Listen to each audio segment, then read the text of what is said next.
கல்லில் உறைந்த என் கடவுளே, என் கண்ணீர் உன்னை நனைக்கலையா? காலம் முழுதும் உன்னை கூப்பிட்டேன், என் குரலும் செவியை எட்டலையா? நான் பேச நீ கேட்க மௌனம் கலைப்பாயா?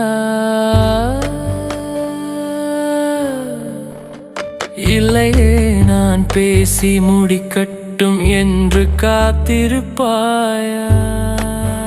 சரி, நீ கல்லாகவே இருந்து விடு, அதுதான் எனக்கும் நிம்மதி.